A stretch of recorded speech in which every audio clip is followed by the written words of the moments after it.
Okay.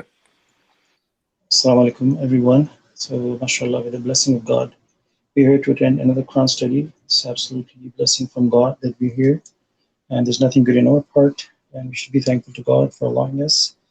Inshallah, we'll be studying from verse 41, and that's also Surah 41. Inshallah, I'll try to finish at the end of the Surah. Uh, I have, it's only, I think, 14 verses or something, but there's a lot of material. But we will talk about, and if I have more time, I can go to the next surah. And so let's see here. أعوذ بالله من الشيطان الرجيم. بسم الله الرحمن الرحيم. And mathematical miracle of the Quran. Those who have rejected the Quran's proof when it came to them have also rejected an honorable book. The word zikr refers to the Quran's mathematical code as made clear in 38.1. No falsehood could enter in the past or in the future. A revelation from the most wise, praiseworthy. And there's a footnote for the 42 is one of the major functions of the Quran's mathematical miracle is to guard every letter and every aspect of the Quran. Thus, any tampering is immediately recognized. So, I think it started working, and can start the.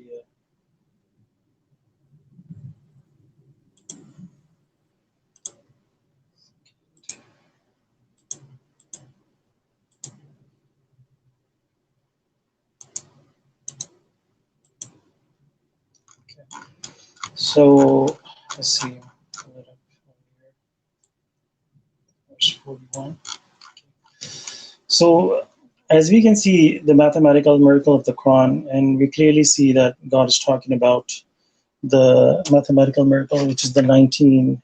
Though since the Quran came, but over 1400 years ago, it came with many other miracles, depending on which time we talk about, time zone. People, like how it was written, the science proof, and many other things. So basically, if you reject any of the proof, you're rejecting the book. But here specifically, God is talking about the three different things. The functions of the three main function of the miracle of the 19 is to verify this is the Quran. This every word of it is to prove it is the word of God. Second is to expose the two verses, which is right here, verse 42. And the third is to support the messenger of the covenant. So basically, and many probably other more things we can learn here. And the zikr, that is footnote, is from Surah 38:1, which is as sought, and the Quran that contains the proof. The same word he used, that zikr, right here, that is used. So in literally, if you read it, it's just very simple and straightforward verse. Is that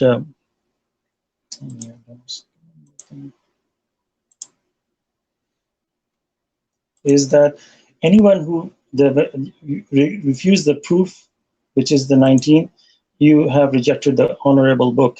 Um, uh, like basically, what does God says about this miracle of 19? And thus we go to Surah number 74, verse number 32, and what God is saying about this miracle is absolutely, I swear by the moon and the night as it passes and the morning as it shines. One of the great miracles. This is one of the greatest miracles. This is what God says. And they, what does people, they say something like this, that they say we didn't reject the Quran. They say we rejected. This is pretty much the summary of the traditional Muslim. They say we rejected the messenger and the miracle, and they think that it's not a big deal. This miracle is no big deal. That's what literally they feel. But this is what God says, one of the great miracle, and this is what the people say. This is no big deal. And they also say that we have the Quran and we believe in it. We believe in the God and the Day of Judgment, while God says they have rejected the honorable book, the messenger, and they didn't believe in that day.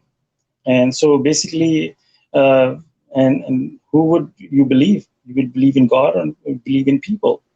And they're not satisfied with God alone, and they have another name beside God. They have the Quran, and this is verse number 41, where it will describe what Quran they have and how they have rejected this honorable book. Once you refuse to accept this miracle of 19, and basically you have rejected, they may see, and one of the things is, this is how God tests people. It is obvious, it's very obvious. If Messenger of the Covenant did not have claimed any messengership, and he would just have, this is my understanding, and if you just have found out this miracle, and everybody would have been talking about it, you would see it in everywhere, proclaiming, oh my God, look at this awesome miracle, and all the people in the world would be talking about it. But why don't people talk about it? Because the attachment that comes with the miracle of 19, the attachment is, it exposes the two verses where the prophet is called the Rahim. I think it's most merciful. That's the title for God, and nowhere else God gives these titles to anyone. And some of his titles are very fair. You might see attached to the Quran, but this is the word of God. But that's my understanding. But God does not give his name to anybody else in the Quran, no other prophet. So what happens is the miracle of 19. I think that the reason they refuse is because it exposes the two verses where the prophet is glorified, praised, and the other thing is to the messenger of the covenant. So these are the two attachments. If they accept 19, then they have to accept these two, and that's where everybody get exposed. And what does God says about that? If you go to the verse followed by this is 31, and the purpose of miracle of 19 is that we appointed angels to be guardians of hell, and we assigned their number 19. And to disturb the disbelievers, right?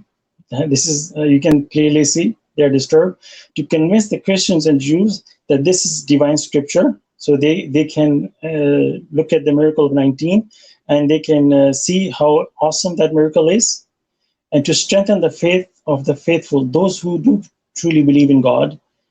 It strengthened, like all this, like you already were satisfied with God alone, and when this comes, you accepted it, and what it does is literally remove the doubts out of your heart. It just speeds you up to the point of certainty, and to remove all traces of doubt from the hearts of the Christians, Jews, and as well as the believers, and to expose those who harbor doubts in their hearts. And the disbelievers will say, what did God mean by this allegory? God thus sends astray whomever he wills and guides whomever he wills. None knows the soldier of your Lord except he.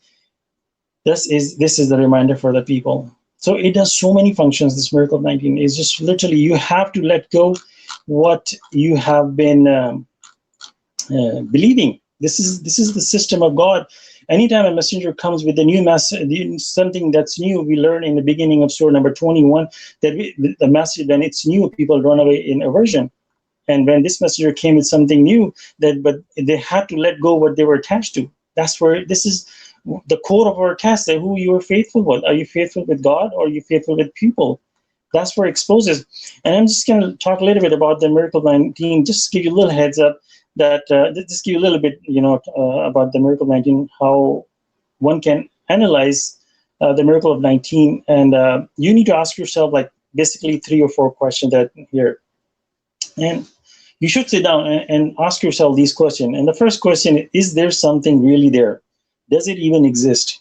Like, is there really a miracle or not in there? Just like when Moses came, and when he threw the staff, people said, "Let's go check it out. Maybe does it there?" And they saw his hand turning white, and they saw a serpent, a staff turning into serpent. So similar way, that miracle of 19. So you read about it. You see, let's see, I have here some of the, first one is that there are 114 surahs. Just take a very simple approach. And if you divide that with 19, and it's divisible, like I think 6. And the frequency of Q in surah number 50 and 42 is 57. Both are 57. Though one is a little bit longer than the other one, but they add you count the Q in surah number 50 is 57, and you count the Q in surah number 42, which is the next surah, is also 57. And 57 is divisible by 3. And you add 57 plus 57 is 114. So that's the number of surahs. And if you also number of Q, okay, and if you read count the verses in surah number 42, which has 53 verses, and if you add them, it's equal to 95. That is also multiple of 19. And if you take the surah 50 and you count the number of verses, and that is also equal to 95 exactly. It is also multiple of 5 and divided by 19. And the number of Q is the for Quran, and 19 is Q in all verses. 19 throughout the Quran is 76. So this is also multiple of 4. You take all the verses from the Quran, they have 19. Like surah number 2 has surah 1 does not have, because only up to 7. So take surah 2, 3, 4, 5. All the surahs, they have verse number 19, and you add all the Q's in those, and this will be 76, which is also multiple of 4. So what is the coincidence of that happen? This is just very one part of the miracle of 19, just very one part. It is phenomenal. When you go further deep, it gets more and more complex. This is just the basics we are talking. And we just take this part of it. What are the coincidence of that happening? So you ask yourself a question. Is there something really there? So when you read about it, you will definitely find a mathematical miracle in the Quran. And it goes down even so deeper to the word by word, that where it comes to where it'll expose the 2 extra verses very easily. And like they don't fit in there. And this is God assigned this miracle 19 to come in the age of computer, where computers are like run on software, and in a basic term, if you mess up the software, it will put a bug in the computer and it will not work properly. So similarly, this mathematical miracle is something like that, that if you add or remove something from the Quran, it will show up. So and most people will agree with the question number 1, that definitely there is something there. And you come down to the question number 2, is this a coincidence or is it design? And we just talked about it, that we will say, what are the coincidence, the probability? And we will talk about simple probability is a coin. If you flip a coin, if you get a head or a tail, it's a 50-50 chance. But if you flip a coin 3 times, the probability drops very fast, just on a coin, which is 2-sided, and it's 1 out of 8. So if you want to flip a coin 3 times and you want to get head on every time, it will be 1 out of 8 chance, which is possible, can happen.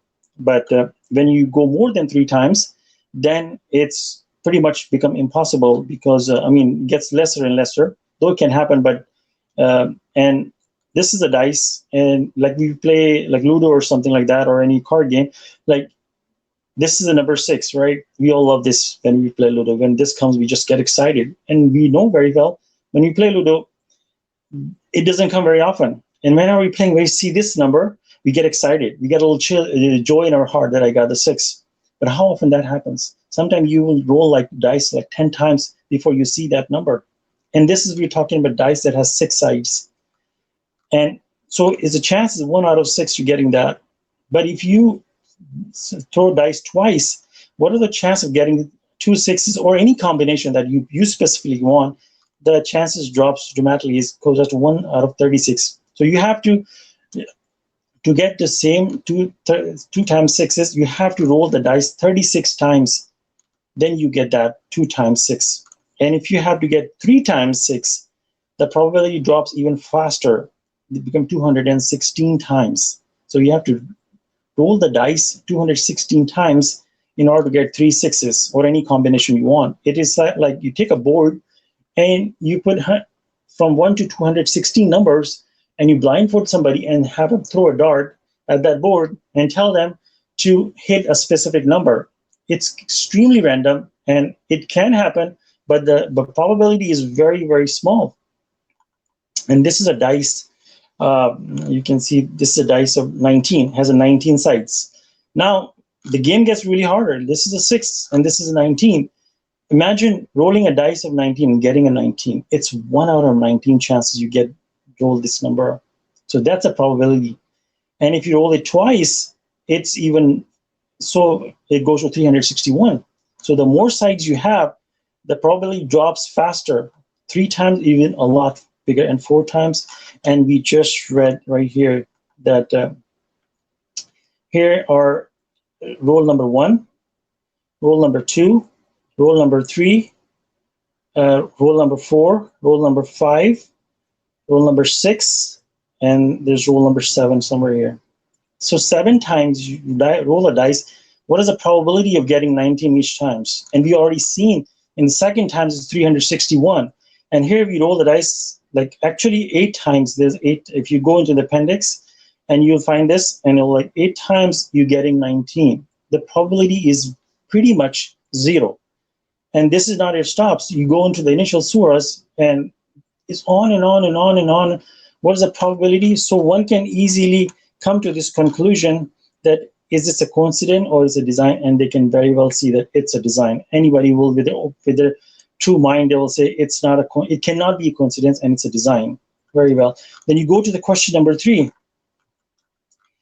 that can it be done?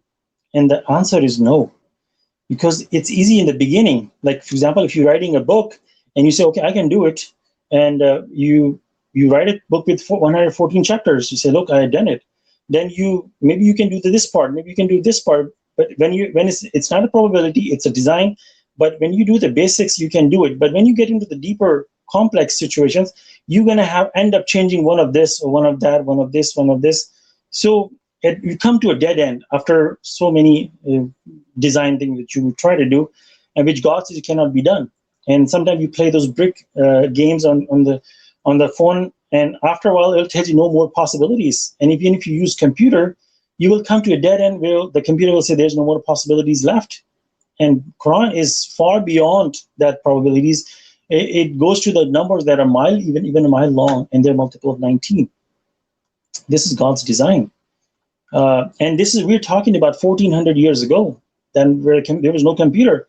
They didn't have the papers like we have papers, like you can write as much as you want. They have limited, everything was limited.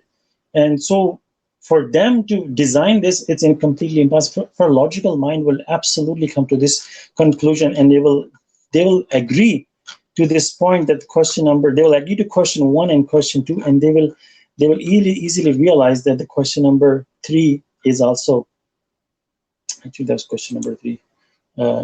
So they will realize that it cannot be done, and they will accept that.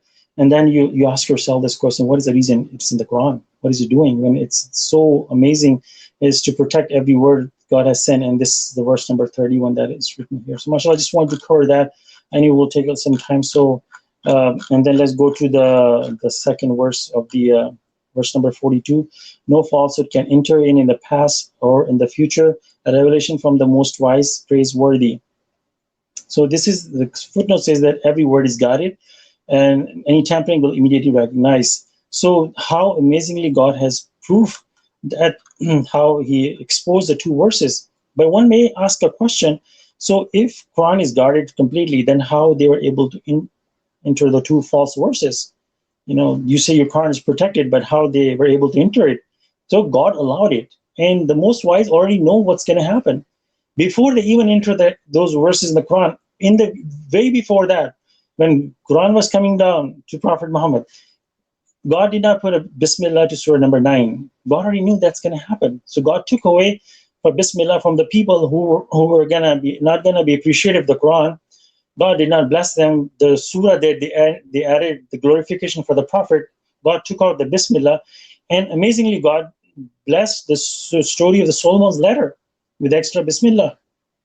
I mean, he didn't even know in the past when he was writing the letter to Shiva that his Bismillah will be added as extra Bismillah. Subhanallah. So those who appreciate God, how God blesses them. So this was God's design to show people that if you, like, for example, if you're antivirus software computer and you want to show how it works, you will actually show them with examples that whenever a virus attacked the computer, how our software exposed it. So this is one of the things that comes to mind, is that God allowed it, and how God showed us that how God removed the Bismillah, and all this Bismillah, how many verses and surahs after from the Bismillah missing to the Bismillah, extra Bismillah, exactly 19. And if you add the words, and that's, and in itself is a miracle of 19. And so this actually shows how God's system works, how it's protected. God actually shows us with example that they try to do it, and see how I exposed it, Masha Allah. And they didn't really take anything out of from the Quran, basically. For example, there's a museum, and there's a lot of security system in it, and they say nobody can ever steal anything from this museum. So one person comes in and he puts a little bag in somewhere in a corner. So he didn't take anything. He put the bag, hide somewhere, which they have the system, which they verified, and they say this doesn't belong here, so they throw it out. So they didn't really take anything out of it. They added something in it, but God exposed it and throw it out. So they rejected the miracle of 19. They rejected the proof that came with it. So what happened? They have rejected this honorable Quran. So basically, they don't have access to this Quran, and we will learn more about that. What have they rejected? And let's go to the next verse, inshallah. So God's messenger of the covenant. So God is going to more focus about the miracle of the messenger in this book. Verse 43. What is said to you is precisely what was said to the previous messengers. Your Lord possesses forgiveness, and he also possesses painful retribution. And the footnote says the mathematical proof shows that this verse refers to the God's messenger of the covenant by adding the geometrical value of Rashad 505 plus the value of Khalifa, which is 725, plus this verse number 43. We get 505, 725, and 43. That is a multiple of 19. So as we already did the probability scenario, it's extremely impossible to even land a 19 one time. And when you see verses like that, which will exactly a multiple of 19, we need to understand that, and when God is saying through this messenger that God is talking about the messenger of the covenant, so that's what we have to accept. So basically, God is saying that what is said to you precisely what was said to previous messenger. So the message has been the same, that God, and in a nutshell, this is the message, that God possesses forgiveness, and he also possesses painful retribution. What was the dua God sent to Adam, that ربنا ظلمنا أنفسنا وإن لم تغفر لنا ترحمنا لنكونن من الخاسرين. I don't exactly that we have wronged our soul. I'm paraphrasing. If you don't have mercy on us and don't forgive us, we will be losers. It's not by their work. It was not their worship or their good work that would save them. It is the success come from forgiveness and mercy of God. No matter how many contact prayer, whatever you do, it's not that our work that provides us forgiveness. It's the forgiveness from the most gracious. And what is the basic rule is there is no God except God, and we must worship him alone. So when you combine these two, then you can expect the forgiveness from God, and any temper with these two verses will end up in painful retribution. If you don't worship God alone, if you don't accept God alone, then there is a painful retribution. This one sin that God will not forgive, basically. So believing in God, basically, and being righteous, this is the formula. And God is saying painful retribution. Let's talk about that. Let's just talk about the pain, not even painful pain. And that's coming from God. Have you ever suffered any pain in your life? How bad it was? We need to ask that question. How long did it last? Do you suffer chronic pain?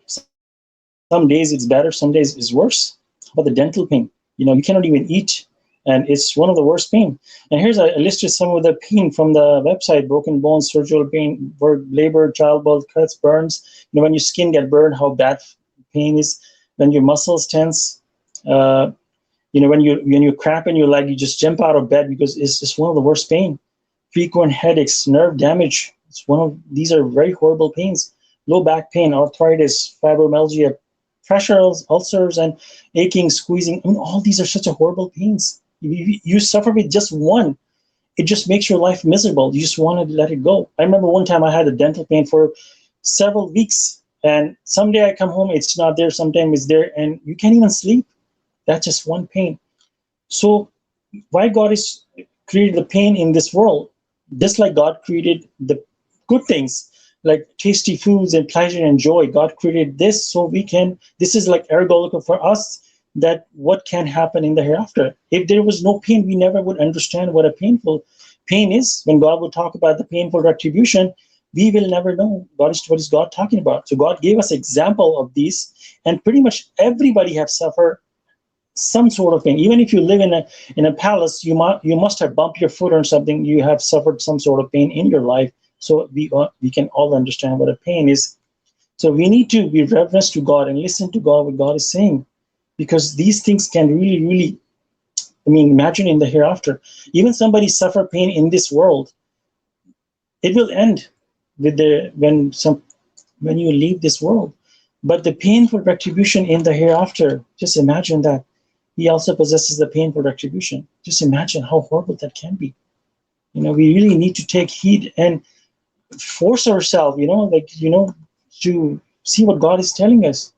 And the next heading says language is irrelevant. And verse 44 says, if we made it a non-Arabic Quran, that they would have said, why did it come down in that language? Whether it is Arabic or non-Arabic, said, for those who believe, it is a guide and healing. As for those who disbelieve,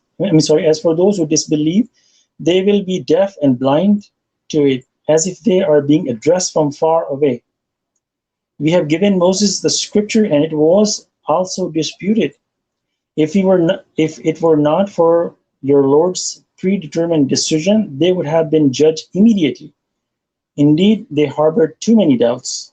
Whoever works righteousness does so for his own good, and whoever works evil does it so its own detriment. Your Lord never unjust towards the people. So the heading says language is irrelevant. So it doesn't matter which language Quran would have came. The people, they have excuse. They would have always have excuse. If it was in Aramaic or any of the old languages, they would have said, why did it come in this? People from the other part, they will always object. So God says the language is irrelevant. What is relevant is that it is a guide and the healing. That's what is important. It is a guide. So you can read in any language. That's what is it for. You can read it in a million times, but if you don't understand the language and just read reciting over and over, thinking that you're getting good deeds credit, like we were used to we're told that every word you read in the Quran, you get 30 points. So a lot of people just read the Quran over and over and over. They have somebody pass away, they do Quran Khani and all that stuff. You just read it over and over, not even thinking what you're reading, not even getting the healing and the guide from it, and you're just reading it. Imagine you have a cookbook or a book that shows you how to earn money. If you don't understand, if it's not in your language, you read the cookbook 1 trillion times, it will not benefit you, because to understand, you need to learn that what is teaching in the cookbook, so you can actually go in the kitchen and actually produce what you learn. Similarly, a book that teaches you how to earn money, if you read it and understand it, you can apply and earn money. This book of God is teaching you guide and healing, a guide to the straight path. When you read the surah in the contact prayer, guide me to the right path. So this book is the one. When you pray, when you read the surah Fatiha, you're imploring God, guide me to the right path.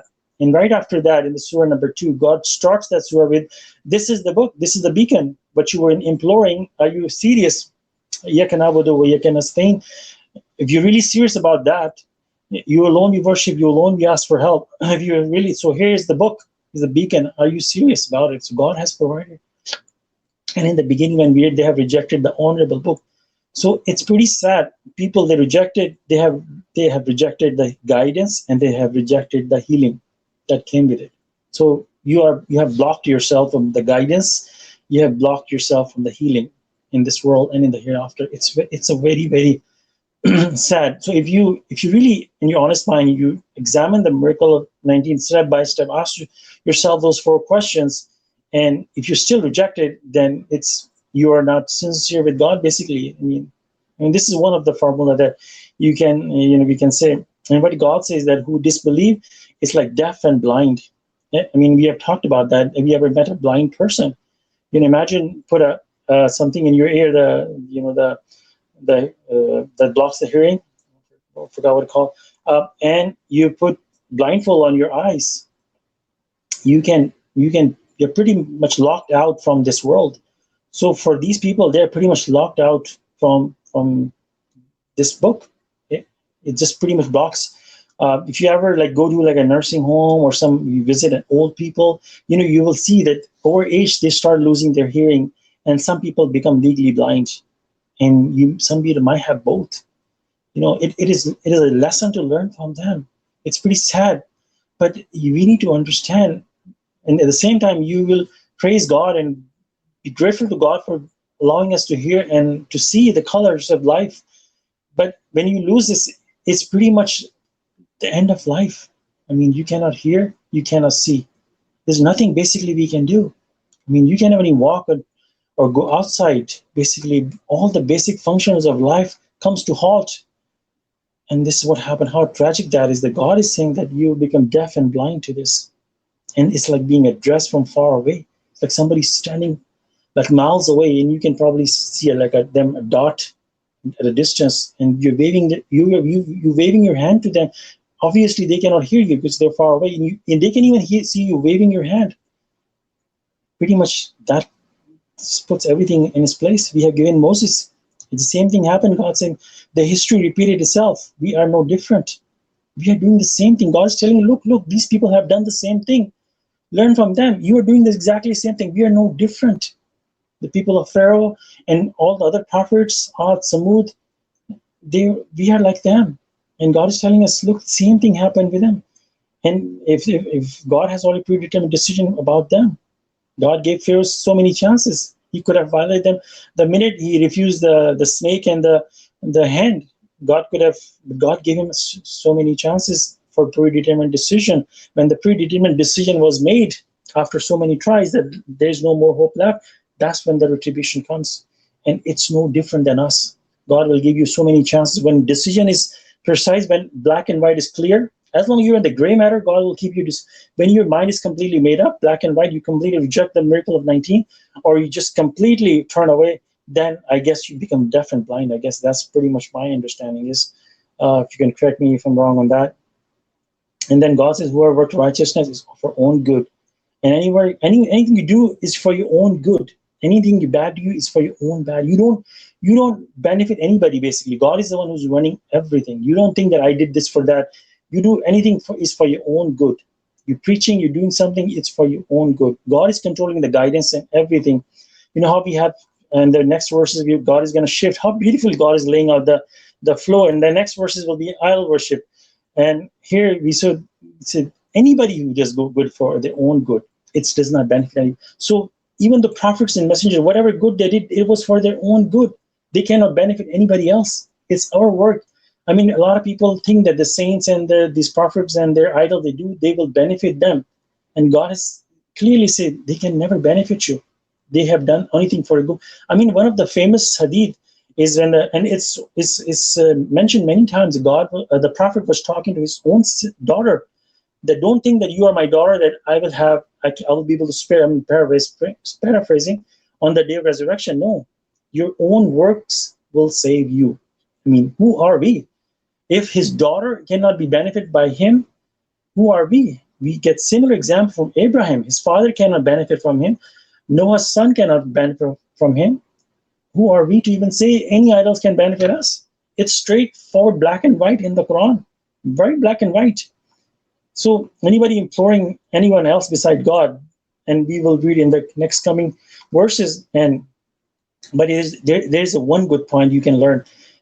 Though you can only you do it for your own good, but you can preach and you can try to change somebody's life. That if you like your loved ones, if you concern about, you can preach them, you can tell them something good, but at the end of the day, what they take from you, if they work on it, that's going to benefit them. You cannot benefit them directly. And if you do bad, if you make your kids as your idols, if you make your money as your idol, all this time, this will just not benefit you. So Let's go to the next verse. Okay, so try to make sure I don't run short on time. Uh, okay, we can maybe talk about it in the next part. So there's idol disown their followers. How God shifted into the next word, that for verse 47, with him is the knowledge about the hour end of the world. No fruits emerges from their sheaths, nor does any female conceive or give birth without his knowledge. The day will come when he asks them, where are those idols that you set beside me? They will say, we proclaim to you that none of us bear witness to that. God has revealed this knowledge through his messenger of the covenant, and that's you can read in Appendix 25. The idols they had idolized, the idols they have idolized will disown them, and they will realize that there will be no escape. And so God give you that what you do in the previous verse, it's for your own, and then here God is saying that the knowledge with him is the knowledge about the hour. No fruit. Okay, so God knows everything. God is talking about himself. And he has the knowledge of end of the day. Nothing is hidden from God. No fruits emerges from the sheaths. I mean, you have to cut the apple or orange or mango to go look inside how is God is talking about even before it's a flower, it's a seed. God already know what's going to happen to that seed, how big the tree will be, how many fruits it's going to grow, how many leaves will it have, each leaves, how many cells will it have. God has all the knowledge. He knows everything. This is beyond our imagination that to even think. God even knows the atoms in each leaf. Nothing is hidden from a birth or anything. And they said the day will come when he asks them. So on that day, God will ask people. So you've been idolizing somebody beside God. Where are those idols set up beside me? And what will they say? We proclaim. So on that day, the day when God asks this question, they will say, we proclaim. At that day when God asks, they are saying, we proclaim to you, to God, that none of us in their group, none of us bear witness to that. That what bear witness to that? What they've been bear witnessing all this life. Because you bear witness, I think that's my understanding that you bear witness. I bear witness the prophet is messengers. He's the messenger of God. Muhammad is a messenger of God. So how could you bear witness? I just literally Googled that. What is a bear witness? Is the definition is to speak or write about what you see, what you have seen, especially as evidence that something is true. So have you seen that? We have not seen it. So that becomes a lie, basically. So in that day, they will proclaim. Pretty much everybody in this world have bear witness to someone. They either say the exact word bear witness, or they say we are certain, we are truthful, all the similar thing. But on that day, they will claim that none of that bear witness to that. And God has revealed the knowledge through his messenger of the covenant. So with the messenger of the covenant, a lot of knowledge has came. And this is clearly written in this verse.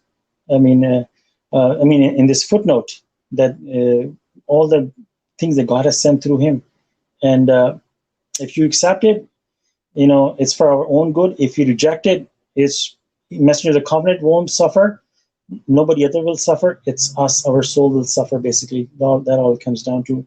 And the idol they have idolized will disown them on that day. They may scream to their whoever they've been praying to, and none of them, it has so many people call like Yali, Madad, and all that. They praise Prophet. They go to his grave. They have so many naats written for praising Prophet. They read Durud Sharif and say so many things. Say that this many time you read Durud Sharif, this will happen. So basically, they're not praising for him. They're praising to get something. Like there's like even so many things that there's a spring in the hereafter in the heaven, and Prophet will only allow those who something like praised him. So many things I've written, but God in one nutshell says their idol will disown them, and they will realize that there is no escape.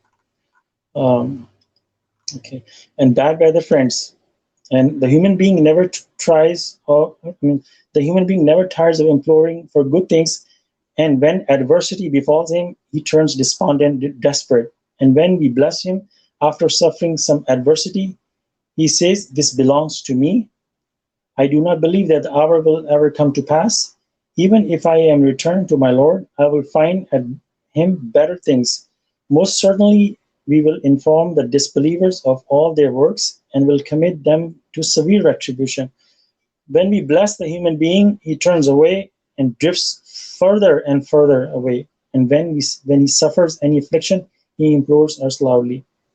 This is human behavior. We know that, and if you, I mean, unless you're atheist, pretty much everybody in every religion, they implore God for good things consistently. And God says that God says to Abraham that he will provide for everyone, but he will have special mercy on someone who worship God alone, something like that, I'm paraphrasing. So we never tired of imploring God for good things, but when adversity befalls them, we become despondent. And this is a very, very big problem. What happens when you implore God for good things? Here's some of the picture, this is life. Just make it small. You run after money all your life. This is a young man, and he's getting like in the mid-age, and he's grabbed some of the money and still running after money. And then his life ends. He has a lot of money, but then there's no more life left. This is what life is. You get never satisfied. You keep employing for money, you keep running after money. But did you ever stop at this point that when you implored for money and that God gave you money, what did you do with money? No. Did you become grateful to God? Did you appreciate God for giving you money? Did you give your charity? Did you do something good with that money? No, you held it, and you're still running after money.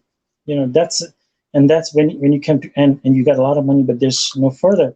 Another example of this cartoon that people run after money all their life until they fall in their grave.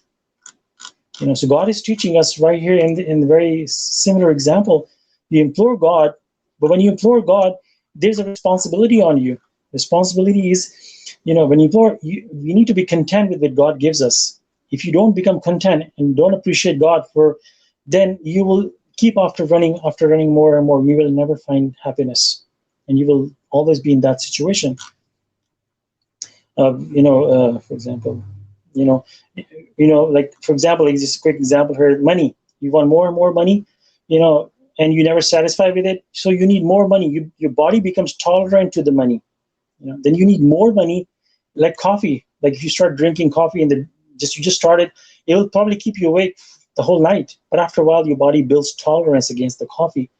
So a rich person, and what's the difference between a poor person who is happy with the money? A poor person would get same amount of joy with just $10 spending, while a person with high tolerance to joy would have to spend $1,000 even more to get the exact same amount of joy.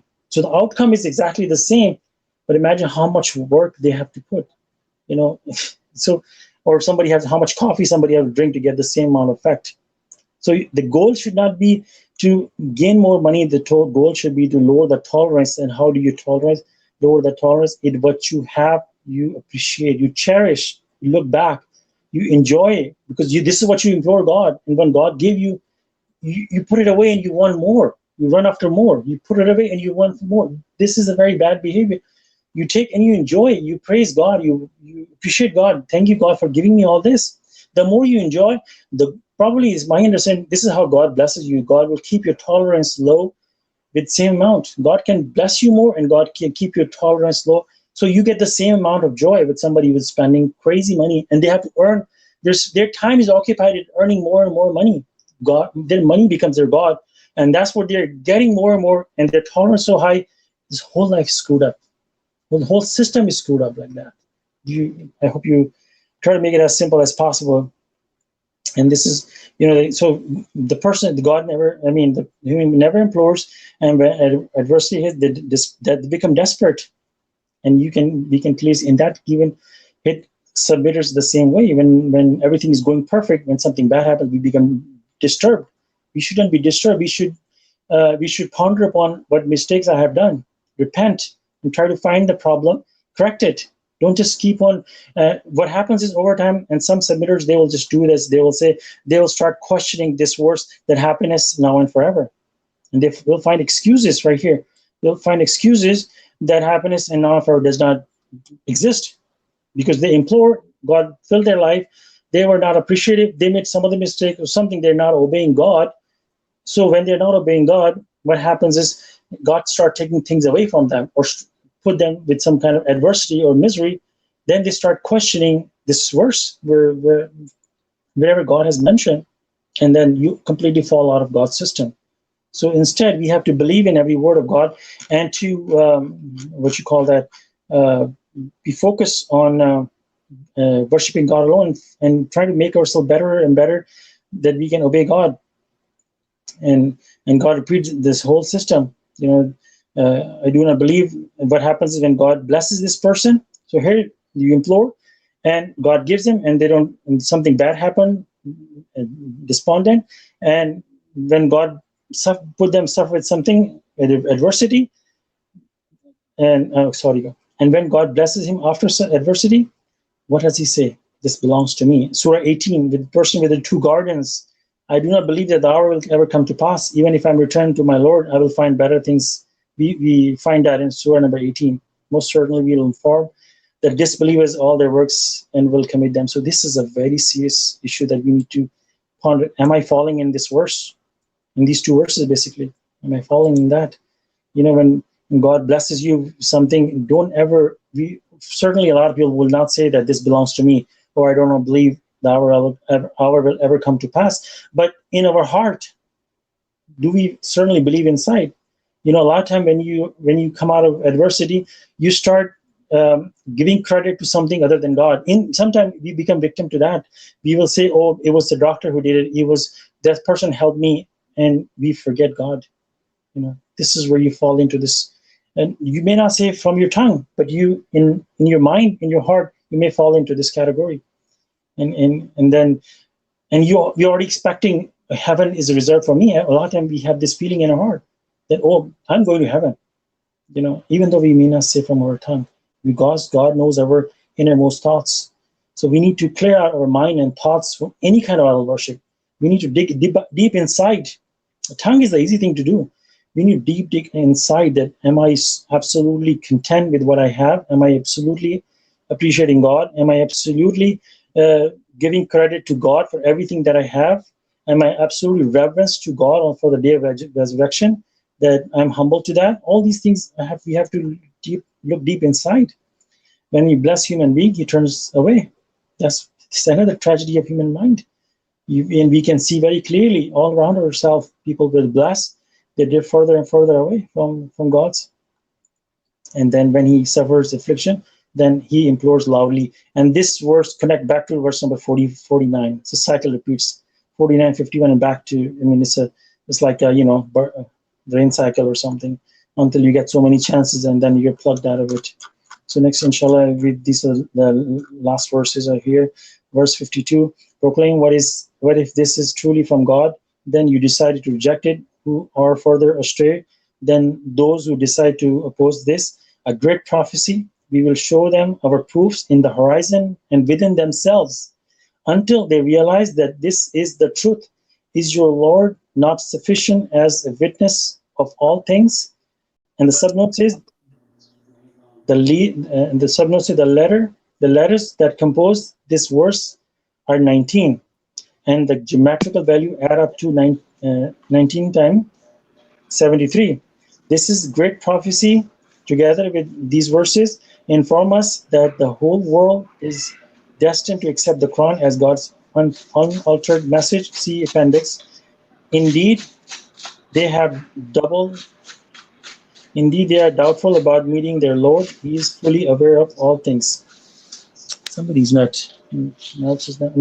Mike is not mute. Okay, so proclaim. God is saying to the messenger that proclaim. What if this is truly from God? You've been rejecting, but have you ever pondered when you're alone, and have you pondered that, what if it's really from God? And then you decide to reject it. That would be a horrible loss. Have you ever considered that maybe it is from God? But one thing to mention is, just because there's a system that also believing in what you have to lose. Okay, I'll just believe in what I have to lose. If I don't believe, I may suffer in the day of judgment. Well, let's just believe it, just in case that it doesn't work that way. You have to believe with your heart, deep in your heart, that this is the message to me for mankind from the most gracious, and a great prophecy. And God says we will show them signs from horizon and within themselves. What is pretty much horizon is all the things that now we are discovering in this modern age about the space, about the earth, that God shows us, tells in the Quran that how the shape of the earth is like the shape of an egg. And the more we learn, the sky is like a structure, like a protection, and we learn that from science, and much more that we're learning, and the Big Bang theory that we're learning. So these are the proofs that God is telling us, that we will show them our proofs in the horizon. But you read in the Quran 1400 years ago, who would know that? And within themselves, now that we have science and medical, is that we are looking deep into ourselves, all the elements and how everything works. We can check how the birth cycle that God tells us, how the pregnancy, the steps and everything. And we are learning. These are all proofs for somebody to think. Going back to verse number 52, what if it's from God? You have the proofs. What if it's from God? We have the 19. What if it's from God? And what you decide to reject it, you are farther astray than those who decide to oppose this. SubhanAllah. I mean, how God put it straightforward right here. And indeed, they are doubtful about meeting their Lord. That's a doubt that we have to. This life is, we need to work on our doubts. Even a slight doubt that the day of judgment is not coming. He's fully aware of all things. I mean, this is really a message for us to understand and remove all the doubts from our heart. If you're working as a cashier on a supermarket, if there's a camera on top of you, you know very well if you steal something, you will have to report to it. And if you're clearly aware that God has assigned angels who are watching us, God is watching us, and there's a day of judgment coming, we will not fall into any sin if we have absolute no doubt about that. Inshallah, I'll stop here in verse 54. There's some points that I missed. Inshallah, we can find it, we can discuss and open this to talk about discussion and question and thing. Thank you. Masha Allah, you did a great job. Praise God, Masha Allah. Absolutely, praise God. Masha Allah, Adam, nice explanation of the miracle of 19. Thank you, Adam. Praise God.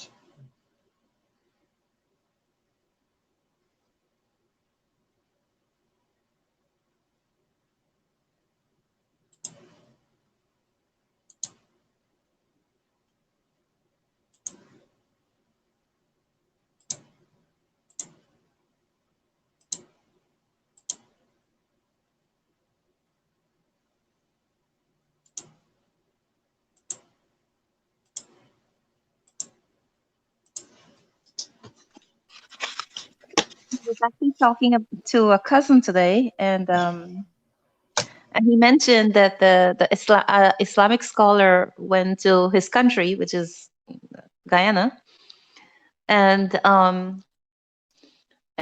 so my cousin is a minister, and him and another person who was Muslim but who converted Christianity went to see the Muslim scholar.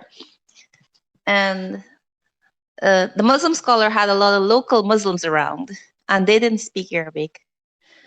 And so they were talking to the Muslim scholar, and he said to them that if you don't know Arabic, there's no way you can understand the Quran. And the reason I'm pointing this out is based on verse 44.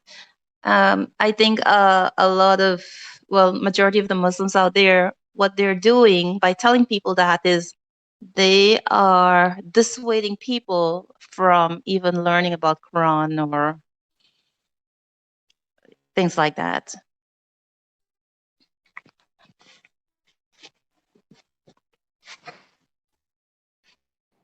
Yeah, that is true. That is a good point, mashallah. Like, right away, just forget about the Quran, close the book and put it away.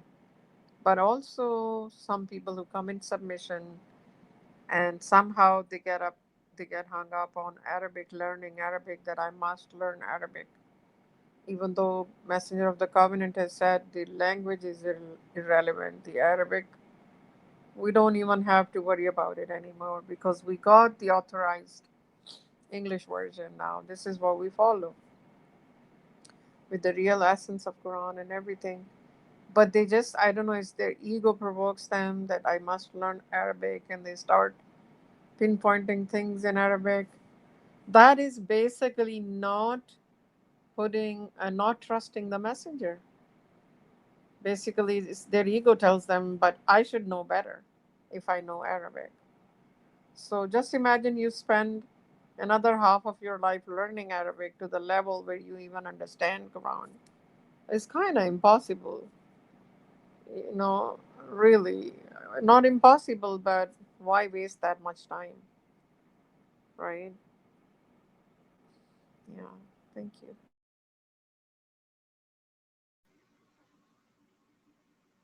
Huda spent all her life learning Arabic. What? Such a waste. So Huda spent all her life learning Arabic. Such a waste. Oh, Oh my God, really? Ada? Sorry for oh, that. that is her native language. You should be joking. Well, maybe Solomon, you should spend rest of your life learning Arabic. Wow. Well, mashallah, luckily, I think Huda knows a lot of languages. Praise God. So if you have a question about Arabic, we'll run to Huda. Huda, what does that mean? Sorry? So if you have any question about Arabic words, we'll run to Huda. Huda, can you explain this for us? We don't understand. Yeah, I know. When we had that discussion going on around meat, oh gosh, there was this word, uhilla, uhilla. It just was, people were just, yeah, the main point is that God had to send the Quran in one language, and it had to be the language of where the messenger was. And then we all were supposed to translate it. But then Arabic became a sacred language. And if you don't know Arabic, then God would not accept any of your worships or something. I don't know. It's just my opinion, but I think it's very satanic when you tell people that they have to learn Arabic in order to understand Quran, when the person could read it in English if that's their language and have so much soul growth. They read it, they understand it, and they practice it. So it's really when people keep saying you got to learn Arabic and it's not your mother tongue for you to know Quran, it takes away so much from your soul growth. Definitely. When no such thing um, is in the Quran that you must learn this language in order to understand Quran. So definitely satanic.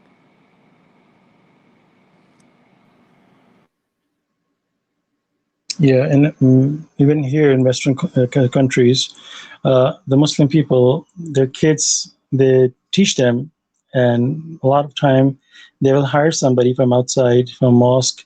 They will pay money to have the imam or somebody come to their home to teach them the whole Quran. So, and then when the kid is done, so they do Quran khatm something, and they celebrate that.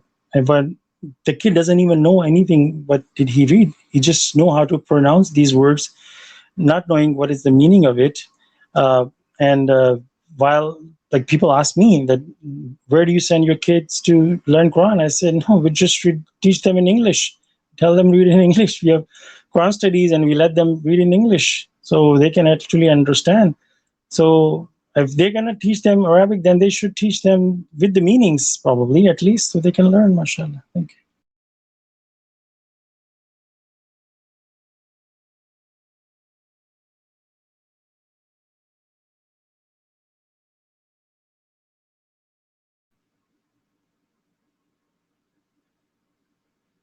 I mean, what a thing is that, what a simple concept that is, that Quran is came us to guide us to read and what to do.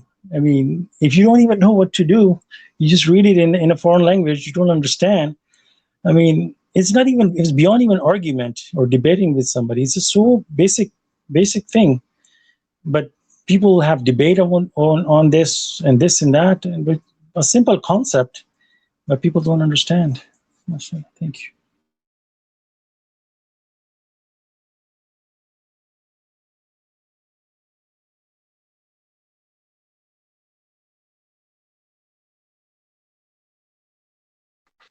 And another thing is when these so-called scholars, say that you have to know Arabic to understand Quran, the guys around them who they just look up at them. So it more makes them, the people who don't understand Arabic, look up at them. It's like some sort of idolization too, isn't it? Yeah, seems like it. Sorry. No, go ahead, Adam. Yeah, it seems like it. You have your mind telling you something else. You're a logical person. You don't make wrong decisions in life. You go to school, you go to work, you do everything properly. But when it comes to a simple logic thing, you put your logic away as far as religion is concerned. And what your religious scholars tell you, you blindly follow them. And this is where God says they are deaf and blind. MashaAllah. Go ahead. But also, a lot of mullahs and so-called scholars that they kind of control people by, okay, we know Arabic, I have more authority than you do, and no matter what they say in Arabic, in sermons and all that, they recite things from hadith or something else in Arabic, and people think it is Quran, it is from God. And all of these people are described in the Quran. Like, who are they? They twist their tongues, say something and say it is from God while it is not from God. And they fool people, basically.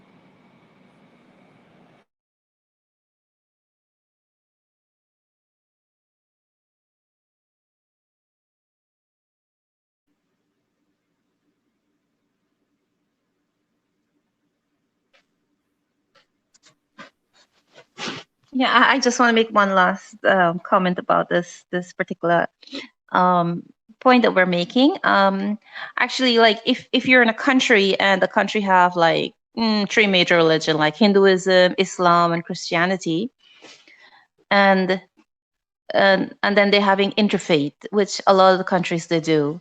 And so the Hindu guy comes up and saying it in Hindi, where the people are speaking English. And then the Muslim guy comes out and says it in Arabic, where the people are speaking English. And then the Christian comes up and says it in English. And then people are like, well, I understand that guy. And that's how you see that by staying in that language, Satan's keeping them in that language. It's diverting people from the path, because the people who understand the Christian, they're like, yeah, I can understand him. I hear what he's saying, and yeah, everything's good. So in that way, Christianity get a lot of conversion, at least in my country. At least in my country, not a lot, but conversion happened. Like my parental grandparents. Paternal? Hello? Your paternal grandparents? Yeah. My paternal grandparents are from Peshawar, and so they came as Muslims, and there was no organized religion at the time. So the missionary, they learned English, and the missionary spoke to them, and they did conversion. So when you're speaking in a language that people cannot understand, you are dissuading people from that religion. Mm-hmm. Yeah, I think Arabic language is very important, but only for people who speak Arabic. You need it for Arabic speakers to know the message in Arabic. But people who don't speak Arabic, you need to speak to them in their language so they can understand. I mean, that's really the purpose of having a language, or having something in a certain language. So, but if you already have the content available in your language, let's say you have it in English, and going back to the Arabic, it doesn't make sense. I mean, even the Messenger of the Covenant, when he translated the Quran, I mean, he said, these are not my words; these are God's words. This is the authorized English version of the Quran, and he said that sometimes you have to go to the English to see what the Arabic is really means. So it's not the other way around. That people look at the English and say, "Oh, let's look at the Arabic and what it says," and then they look at the Arabic, and there's like 20 meanings of each word, right? And then they go and they pick the meaning that they want, and try to make it. Like a good example for that is the verse that talks about wife beating, and we know the messenger of the covenant has explained that the purpose is X, Y, and Z. You psychological, theory, and they say no, this is wrong. The messenger made a mistake. What it means is that the husband should walk away.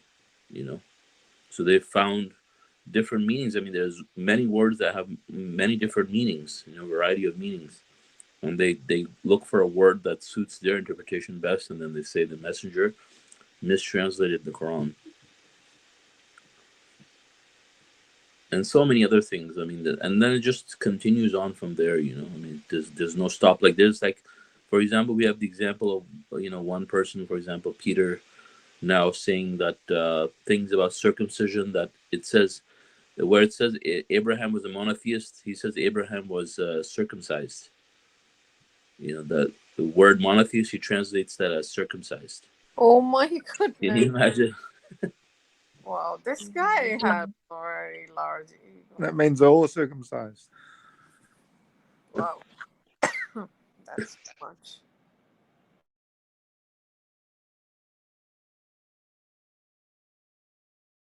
Speaking of the Arabic language, we have a new website in Arabic language for Arabic-speaking people for submission, dedicated in Arabic, and it's called guidanceforhumanity.com. We just started building it. We just launched it today, pretty much. We're still working on it, though.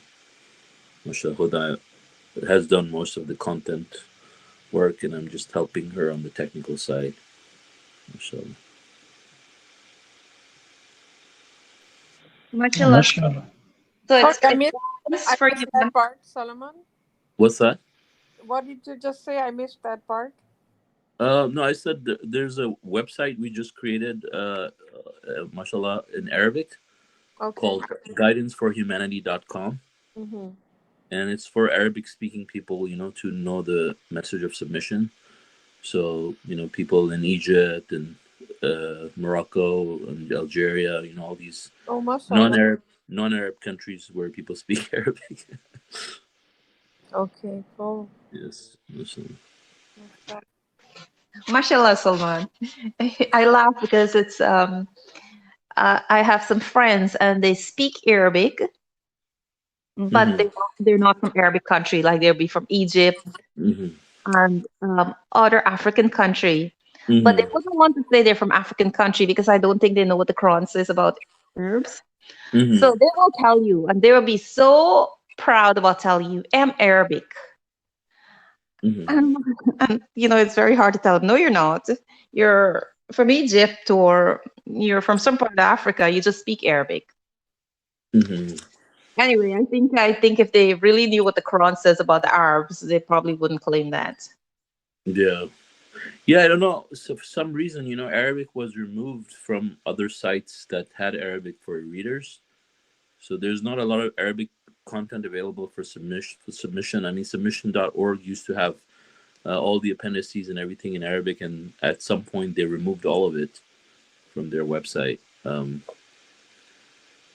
so we're just trying to put it all together. And I don't think other websites have it either. Mashallah, good job. That's a really good job.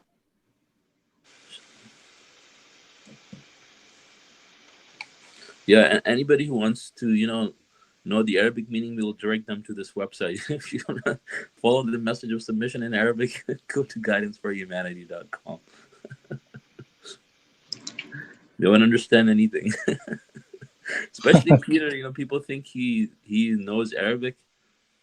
Because anybody can go to these websites and type in a word, copy paste a word, and get 20 meanings. So they go and do that, and then they come up with all these ideas. None of them actually speak Arabic. Most of these people who say messenger made mistakes, they don't even speak Arabic.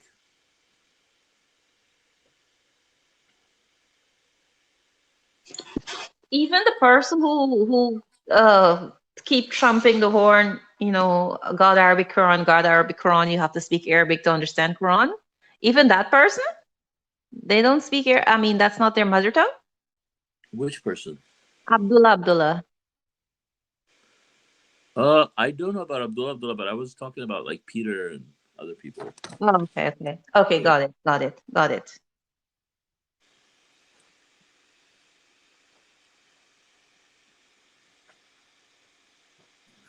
Yeah, one important point that my uncle told me a while ago is that the messenger is authorized by God, right? He's God's messenger, and so when he translated the Quran, he's inspired by God to translate it in the way he translated it.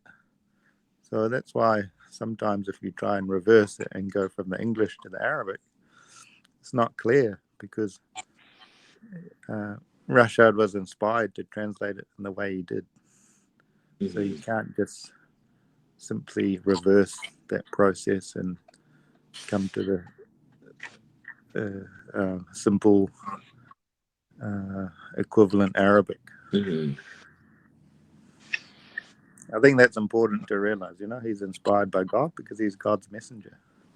And if you or I translate the Quran, if we knew Arabic and translated it in English, we probably wouldn't, or definitely wouldn't translate it in the same I mean, way. a lot of people actually, believe it or not, I mean, a lot of people actually find it very disturbing when you tell them that. They get so offended.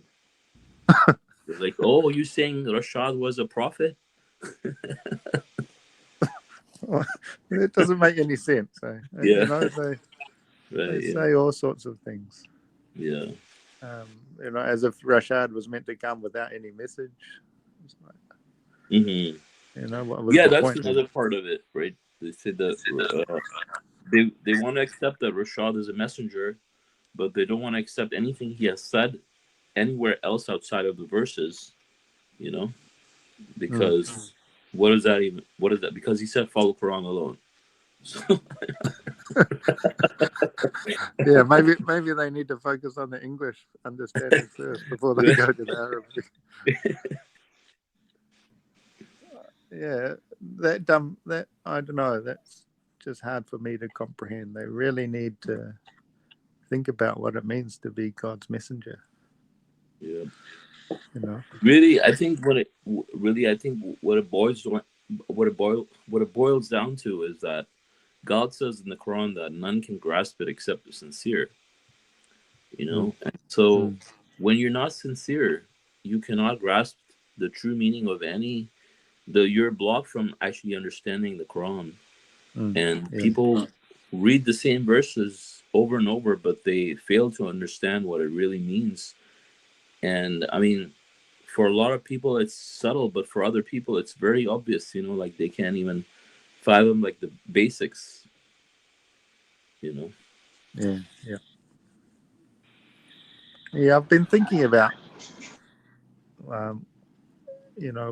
about referring to the Arabic Quran, and I think one reason I think it might be useful is seeing where the same Arabic word appears in different parts of the Quran, and then because sometimes I read verses and I think, oh, this is interesting how Rashad has used this particular word. Maybe it's useful then, but that's really the only thing I can think of. I don't.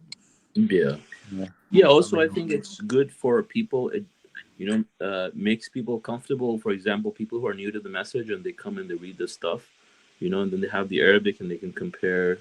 Also, to know that the translation. Obviously, they have to have the right intentions. But it really helps people appreciate the English more, because because you get like other translations and they're also messed up, right? So really, this is not but obviously it's not a literal translation, right? But when a lot of these people come and they want to retranslate it, it's because they look for the literal meanings and they can't find it, so they go and they start to change the words and stuff like that and make it unreadable at the end. Assalamu alaikum. I just want to make the point about that messenger and the Quran translation of Quran. This is so weird too nowadays. Even some submitters are questioning this. This is a translation. I would say this is first of all authorized God's authorized translation. The other thing is, uh, messenger of the covenant is dead, like all prophets and messengers dead. But his translation, I would not say. I would say this is not translation. This is the Quran for our generation, and this Quran is a message. This Quran is a messenger, as a like Dr. Rashad was a messenger of God, and he died. After that, this translated Quran, authorized English Quran, is the messenger for our generation and for coming generation. And when we read this Quran, English Quran, we realize that it's most of the time it feel like this Quran is talking to us. So why it feel like it's talking to us? Because it's like a living messenger to us. This is my personal understanding from different verses from Quran. When people say, oh, when people try to go other sources and like try to, for example, go to the Arabic words, I get shocked and surprised how like God give us beautiful messenger alive. Like for me, Quran is alive till day of judgment, and this is the authorized Quran, which God give us for our generation. We don't need to go any other source. We don't need to go anywhere. So it makes me so upset sometimes, but I try to control myself when people try to go to Arabic or go to other things like or try to prove their points. Why, man? Why not? God give you easy translation, easy Quran. Go to one source and follow the Quran and nothing but Quran. That's all we have to do. Inshallah. MashaAllah, praise God. Yeah, sometimes you feel like the Quran is talking to you. You know, you read something and you don't understand, but all of a sudden, like God is talking to you, or the Quran is talking to you. It's like verbal or something. MashaAllah, thank you. Yeah, it's some for me. Sometimes I read the Quran, it feel like Quran is talking to me.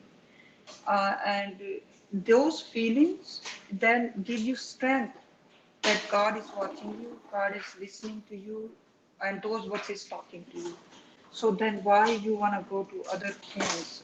This is, mm, for me, sometimes I blow my mind that when people want to go to Arabic or other sources to find out the meanings, it's God's authorized book, translated book for our generation and for coming generations. That's it.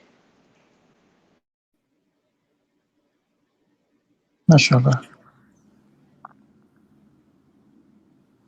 Yeah, that's an important point because a lot of people, particularly on Facebook, they seem to, not sure what the right word is, they seem to enjoy making a distinction between the Arabic Quran and the English translation, whereas I treat the English translation as the Quran.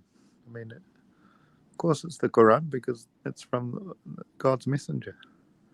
But a lot of people seem to enjoy making that distinction, and I'm not sure why they do that. Because for a majority of people, they're only going to refer to, the Quran in one language. Some people may refer to both Arabic and English, or Arabic and some other language, maybe, or English and some other language. But most people are just going to refer to that Quran in the language that is their primary language. And the likes of me who only know English.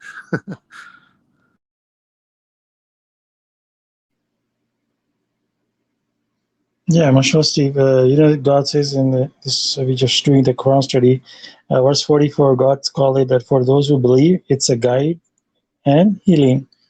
So that is the purpose of it. If you don't even understand how it's going to guide you, how it's going to heal you, imagine you physically are sick, pretty bad, and like suppose you have somebody has this virus or something, and you need healing. you need to be resting and the medications and all that process for 2 3 weeks a month to heal your body.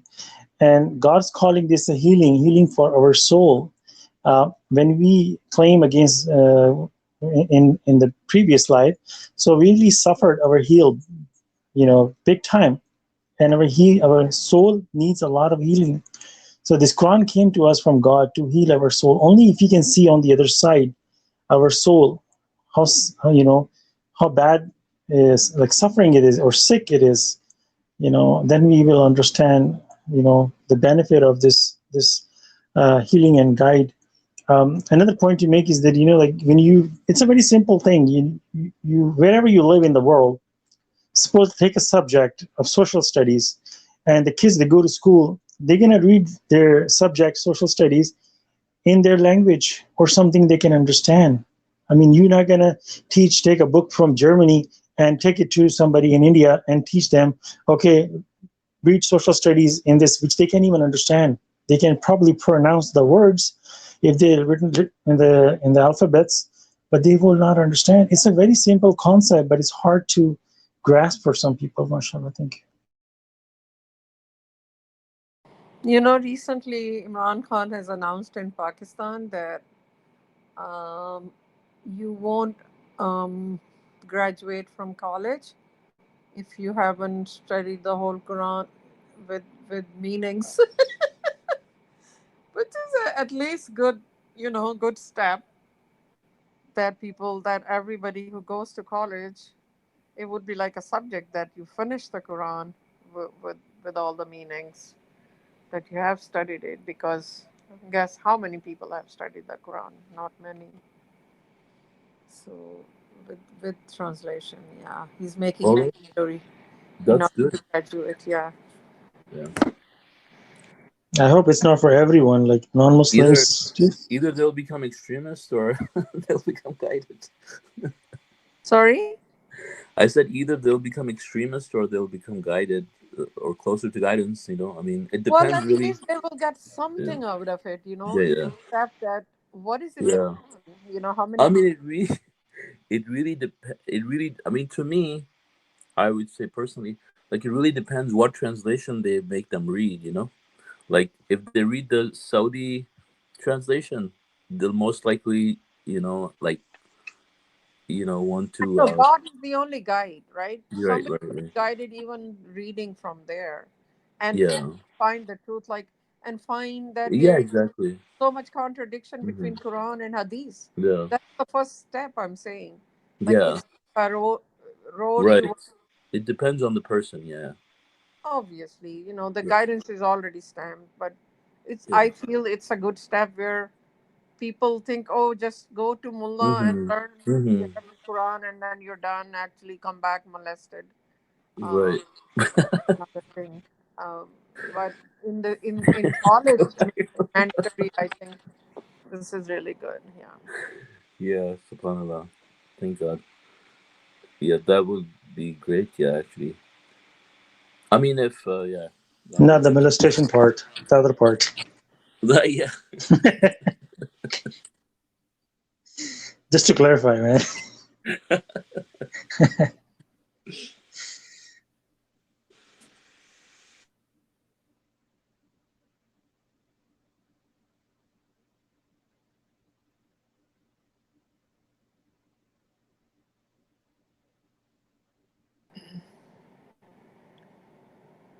Okay. So, any more question, comments?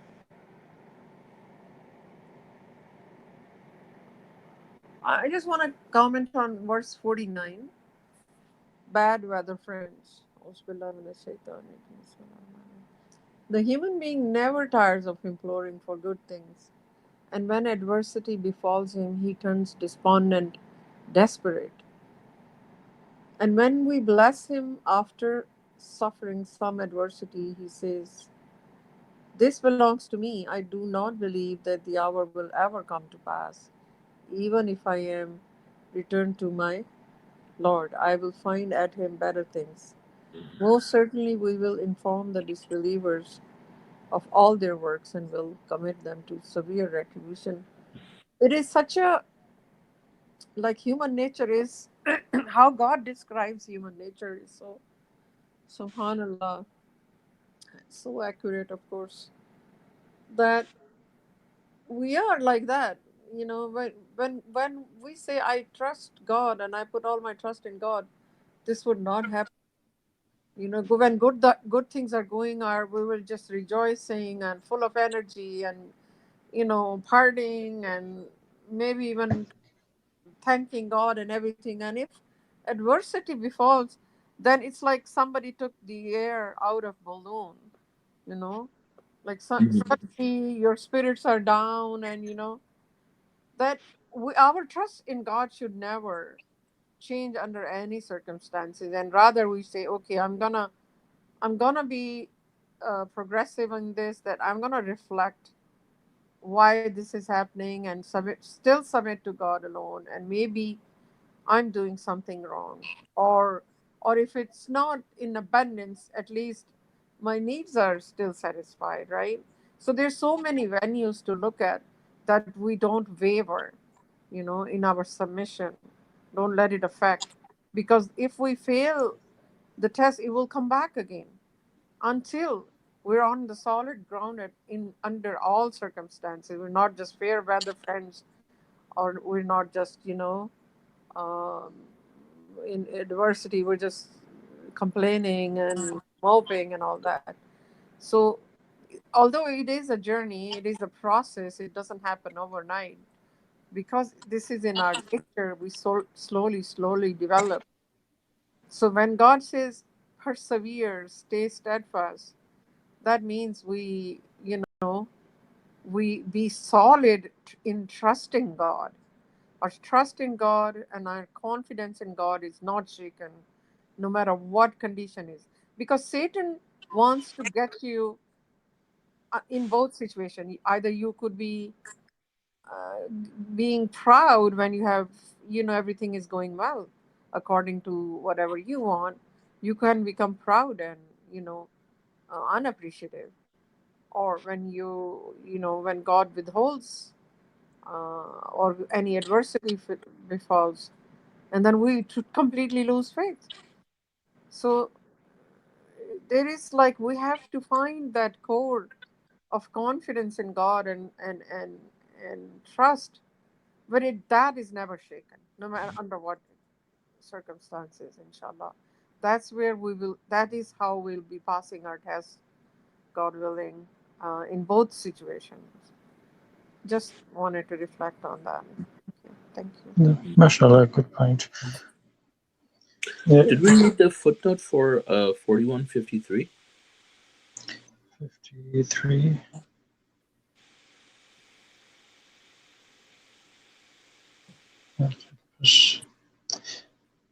Yes, I think when I was on those verses 933, 43, I didn't say those words. I say the great prophecy with these verses inform us the whole world.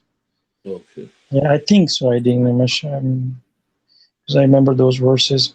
I just want to add to that bad weather, friends. It's really critical, you know, when we implore God, we need to implore God because this is act of worship. But when God blesses us, it's critically important that to observe it, to analyze it, you know, to enjoy it. You know, when you enjoy God's blessing, it's actually also is act of worship. And if like many times we tell our kids when we ask for something and they play it one time and then they throw it away, and I'm like, you know, that shows just unappreciated behavior. Like example, you're asking for a specific car, and God gives you bless your car. You know, you should remember that. You should never, you know, uh, you should not like, oh my God, this isn't that. You start feeling negative about it. So we need to appreciate God for the blessings, and that's very important. Another thing I want to mention is that, you know, the prophets, we learn from them, they used to implore for also for something far more important. Like Abraham was imploring God to make him follow the Salat and his children. We see Joseph is imploring God to when he dies as a submitter. So they used to implore for some good stuff that really holds value, that really changes your life. And when you implore God and you feel like God is guiding you, then when you be grateful to God for the blessing. Like suppose you feel you implore God for the guidance, or say, God, make me observe the contact prayer all the time. And when you start imploring God and God making you do the contact prayer, and your focus is more and more on God, you should appreciate God for this blessing, because we also know that the more you thank God, the more God will bless you. So you can take this formula and apply into the guidance. Thank you, God, for guiding me. Thank you for bringing me to this path. Thank you for making me understand the miracle. Thank you for making me accept the messenger, the book, and everything, because it was not me. Nothing good was in me that who did any good. It's all coming from you, which I don't understand. But as I'm here and I am a submitter, and I'm thankful to you for making me a submitter, so God will make you even better submitter, guys. Masha Allah, thank you.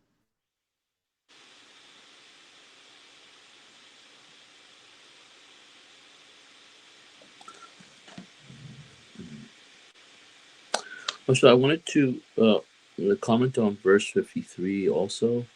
So I think like for example the news that for example you shared about like say Pakistan and stuff. I think this is kind of in line with I think what God says here about the prophecy.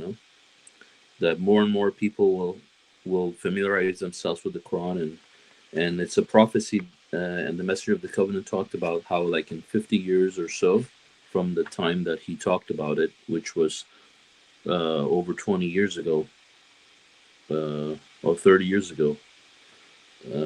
Yeah, 30 years ago, yes. That this is going to happen in another 50 years. So we're looking at probably maybe like 20 years or so, and that the message will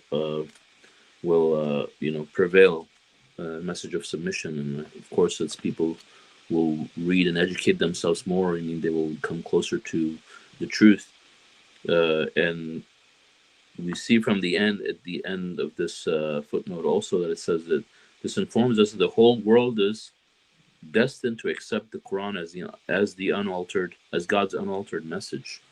So it's really just God's prophecy that at the end, submission is going to dominate the whole world until, I mean, it's going to grow more and more until there's just going to be two nations, Gog and Magog, that are going to be against submission, against the message, that will not believe, and the rest of the world will be following submission. And I mean, this is something that we have to believe for a fact. This is, I mean, God's prophecy. This title is a great prophecy. So this will happen. I mean, Yeah. sorry, go ahead. No. I said Masha Allah. Mashallah. How do that fit with the other verses where God says, very few will accept, very few, many places we learn. But here we're talking about a majority, pretty much all of it.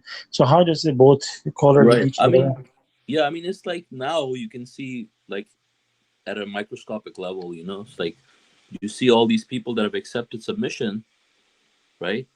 So in from the outside, I mean, they have all accepted submission, right? But among them, most of them are not guided, right? Most of them are blundering. So it's going to be the same, but on a larger scale, on a global scale.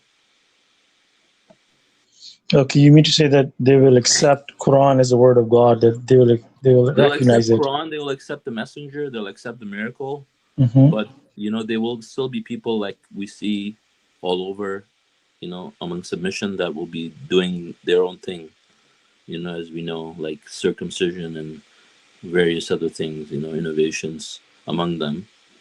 But they will all be following submission, they'll all be following Quran, saying that or accepting the Quran, as the word of God, and accepting the miracle, accepting the messenger of the Yeah, the covenant. religion will be submitted. Yeah. Yeah. Like the hadith and sunnah will be gone and accept the messenger Hmm. and all that. Majority, like how dominant religion would be submission. Yeah. Like, how we put all Christianity under one umbrella. We say Christianity or we say Islam. It would be submission. The other religions will die, and then there will be extreme disbelievers or wicked people or evil people, which would be Gog and Magog versus the Semites before the end of the days. Yeah. Masha Allah. Thank you. Probably at till that time it would be even more, you know, inshallah, these false kind of things will die away to God willing,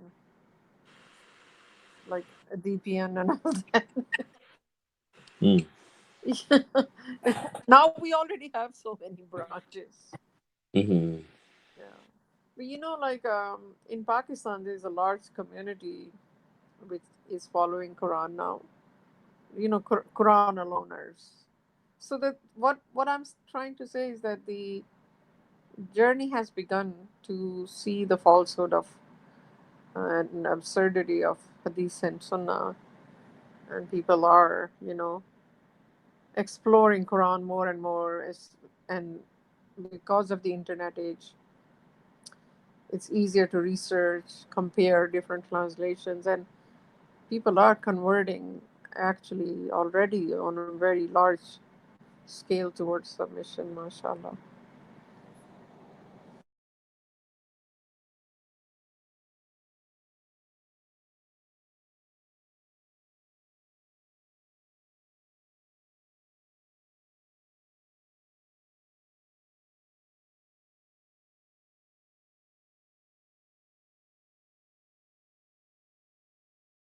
So can we wrap up if no more questions? I think Pamela has a question. Oh, I wanted to discuss something, right? Yes. Where is Pamela? Oh, I'm actually here, but there was also a Facebook message in Pen Group. okay. mhm. Yeah, Sister Nutrit, if you can read it, that'd be great. You're the message you left? Just now in the Pen Reminder Group, there is a message. Oh, Yeah, okay. she's asking about games of chance. Yeah, that's we were gonna discuss that, right? Yes. Yeah, So can we discuss it? yeah, Yes. yeah. So, Without the identity of the person, basically, is what she's saying. And just as a just general question, we can talk about the issue itself. yeah. So, can I start now? Sure. Okay, so, our kids, right? We strive not to get them on, a lot of the children now are on electronics. So we always strive to incorporate games into their lives. And so, our kids have different kind of games. They do have things like Snake and Ladder, Ludo, and so one particular game they wanted to play, which they like a lot, is Exploding Kitten. So they wanted to play that game, but it was mentioned to us that is it a what if game? Now I never played Exploding Kitten, so then our kids were like, they never thought about it, right? So even Mohammed and I were a little bit about shocked of, if it's a what if game. We never thought about it this way. We grew up doing these things. It's never for money. It's just, for us, it's motor skills, using your brain and motor skills. And Right. we've never seen it the way. For us, it's the way we want our kids to be raised, not on electronics as much, but to spend their time doing different things. But then it was told to us that these things are not so much using your brain, especially if it says age 5 to 10. It's not so much using your brain. It's there's so the saying if it's a game that you're striving, then it's okay. But if it's a game where it's a what if game, not knowing the outcome, then that falls under game of chance. However, we've never seen it that way. We always thought of game of chance as like similar to someone have some sort of thing going on, like the stores, they would have this thing like enter for a chance to win. Although it's not like going and buying a lottery, which is probably considered gambling, but it's like they give you a receipt and it says enter for a chance to win. That's what we see as game of chance. And then the Quran talks about game of chance when it comes to spoils of war, I think. So then I always imagine that game of a chance would be like, for example, they would put different numbers in, and after the war is done, everybody pulls and whatever number they get, maybe that portion they get. That's how I understand. I always thought of game of chance, whereby I believe that I always thought that God says no game of chance when it comes to spoils of war, because everybody fought in the war. So I always see that everybody gets equal share. So that's how I can see that no game of chance. So that's how we always see game of chance. But we've never seen it as playing a game like Snake and Ladder, Ludo, Exploding Kitten, or so much games out there. What about Angry Birds? I don't know what Angry Birds. Candy Crush. Okay. Or Candy Crush. Okay. So I think that that's a very good question. But the thing is that God says in the Quran that who are more evil than those who fabricate lies about God. So this is serious. When people fabricate lies, like making like innovations, that's wrong. Attributing a lie to God. Same way you're prohibiting something that God didn't prohibit. It's attributing a lie to God, and it's very evil. So that's a very serious thing. Now the thing is that games of chance, when it talks about games of chance, like we have example in the Quran, for example, dividing the meat through a game of chance. So we have you have gambling where people have a mixture of there's games where people have a mixture of skills and chance, and then you have games that are purely just chance, but obviously there's something involved in it, like money and stuff like that. So they're both prohibited for the same reasons. There's some kind of unfairness going on, something being divided or given or something like that, where there's a victim. The law is that where there's a victim, there's a sin. And when these things are involved, for example, dividing the meat through a game of chance, there could be people who are more hungry. Somebody could have a lot of meat, food, and they end up winning all the meat, so that's unfair. So the same thing would be with any other game of chance where there is some kind of incentive, like monetary incentive or something like that, that's involved, which makes it unfair for the distribution. And same with gambling, so that's what it is. And so anybody who makes these other kinds of laws obviously are really overstepping their boundaries and really hurting their souls. And also promoting it to other people is also very wrong. And really they also tries to create the religion that makes the religion very difficult for people, and obviously that's also very wrong. So Assalamu alaikum. Thanks for the explanation. But what was pointed out to us, what you just explained, I guess there is a distinction, right? And the distinction that what I see, one is gambling, and another one you would just explain that has somewhat monetary, I guess, relationship to it as well, right? Right. So the question is, how are we gonna distinguish? Because the verse initially it says, the beginning it says that gambling, right? Actually, I don't have the verse here. 590. Yeah, 590 here. There's all you who believe, intoxicants and gambling, and the altars of idols, and the games of chances are abomination of the devil. You shall avoid them that you may succeed. So God is talking about gambling and also game of chance separately. So I guess maybe we need to kind of distinguish. One is gambling, another one would be game of chance. How do Right. we So differentiate? exactly. So I was saying there is a distinction, and yeah, the distinction is when you're doing gambling itself, there is definitely some I don't know how to do it, but there's definitely skill involved in that too. You know, it's not just like purely a game of chance, like just all chance.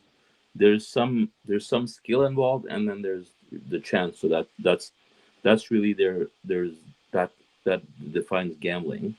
And then but then you have other types of similar activities where it's just purely just chance on its own. You know, there's no skill of any kind involved. Like, you know, you just have, like, 10 pounds of meat or whatever, and then you just roll the dice, or like pick a number, and then the person, gets person who wins ends up getting it or something like that.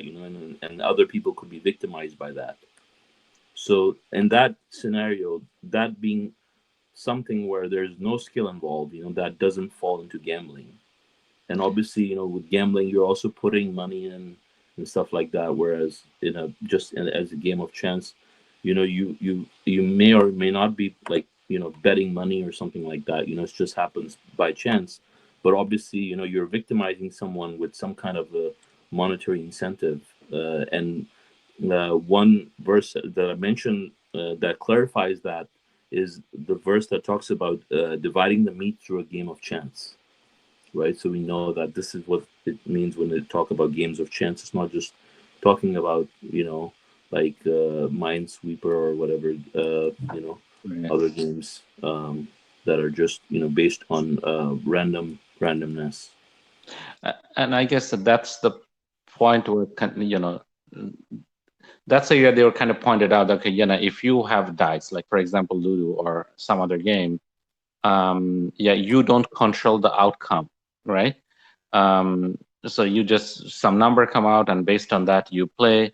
And my point was, if that's the logic, then pretty much everything in our life, it's a game of chance in a way. Right. But You you don't should ask control. him this question, that, when you, like, let's say when people gamble, right? Right. Let's say you play the same game that people used to gamble, but then there's no money involved of any kind, no monetary thing. So what are they going to gamble? What Right. are they gambling? They're not gambling anything, right? Yeah, I mean, I think that's pretty clear, right? Money Right. is not involved, Right. and that's what it is. And to me, it looked like, okay, how far I want to take it, as a, to label that one as a game of chance, because you're playing Ludo, or it could be even card game, right? Yeah. Would I consider as a game of chance? I mean, to me, we never looked at that, right? No. Yeah. No, no. It is, and I guess that was that point. And it's okay, there is no money involved. And it's still, for example, if I take an example as even Ludo, right? Okay, where you were, rolling the dice, still you have a strategy there. Like, okay, when you're gonna bring out your, you call Gutior, so that they, take out stuff, and how there is a strategy behind it. The same with the card. Because Right. when you're picking the card, you don't know what card's gonna come in. Yeah, there is no, you don't know the outcome of it, but there is a strategy behind it. But should I be labeled that one as a game of chance? No. Right. Yeah. Yeah. I mean, it's not. I mean, the having something with a strategy or not will distinguish whether it's falls into the category of gambling or a game of chance, if there is some kind of monetary benefit involved, right? But if there's no monetary benefit involved, and you guys are just playing a game, whether it's with yourself or on the computer, or on the phone. I mean, there's no money to be given. There's no money to be taken. It's just a game, that doesn't fall under these quote unquote games of chance. Yeah.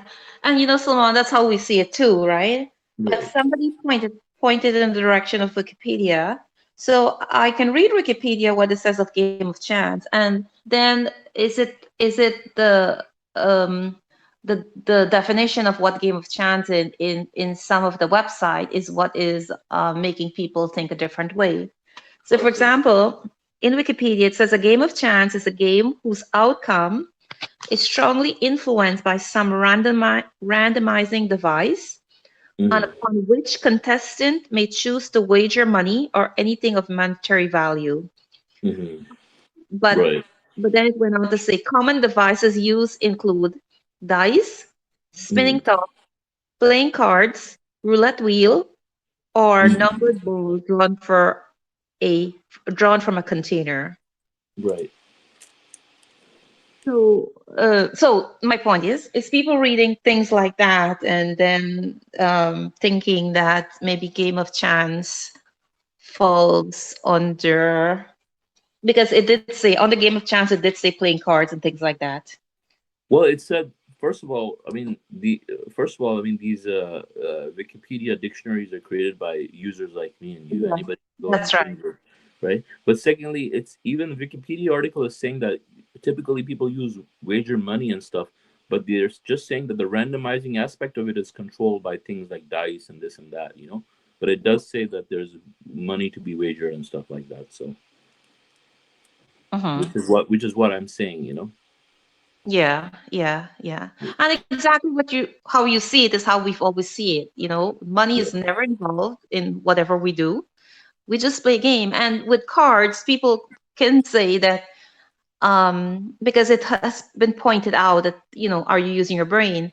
But when I taught my kids how to play cards, they have to use their brain because they have to remember how many aces played. They have to Right. keep that memory.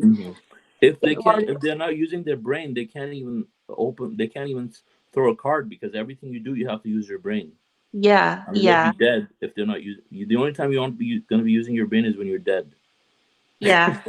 and also, and also, what I pointed out too is even if it's a simple game of snake and ladder, whether you are 5 and the game says it's an age between 5 and 15, or if you're 80 years old, if I know a snake, if I throw and the snake will, gobble me up 5, I will strive not to have a 5, but also in kids, it teaches them counting because they have to count. So the point I'm trying to make, it was told to us, if it's not, what was the word I was saying? If it's not, you're not striving in any way, then it could fall under game of chance. If you're playing a game and if you're not striving in any way. So yeah. Yeah, I mean, we should probably distance ourselves from people like that start changing the religion. I mean, that's probably not the first time that they'll do that, and but probably not the last time, and it's not the first time. So that's what I would say. And there are like so much games. So Yeah. Yeah. And actually, when my kids, when that conversation happened, our kids was around. And afterwards they were perplexed. And what could pass through my mind was God made this religion easy for us. Yeah. So if my children are not able to play simple games and have to turn to like the regular kids who have a phone by 8, 9, 10 years old and is more virtually connected, then that's not making it easy. I mean, my children should be able to do now what I was doing 20, 30 years ago, 40 years ago. Okay, yes, hold on, I'm not that old. What?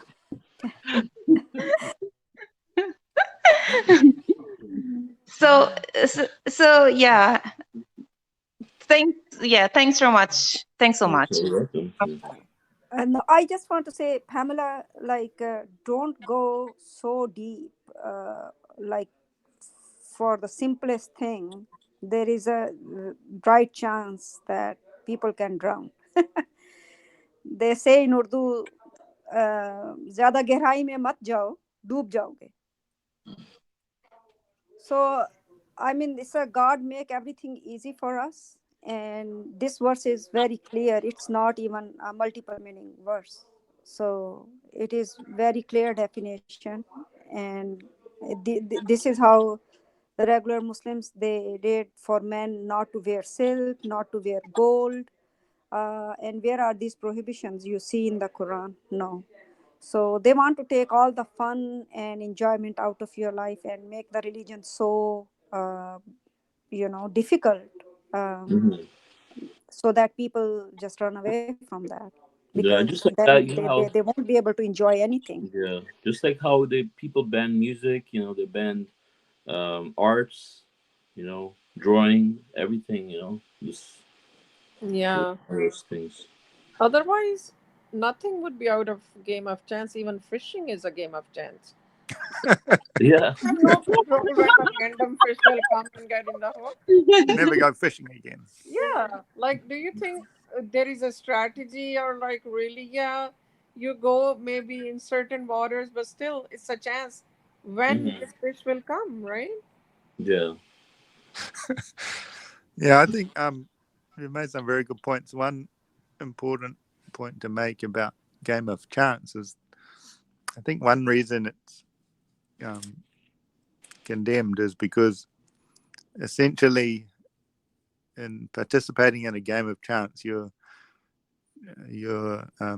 advocating the idea that things happen by chance, and the whole point of this life is that we realize that God is in full control.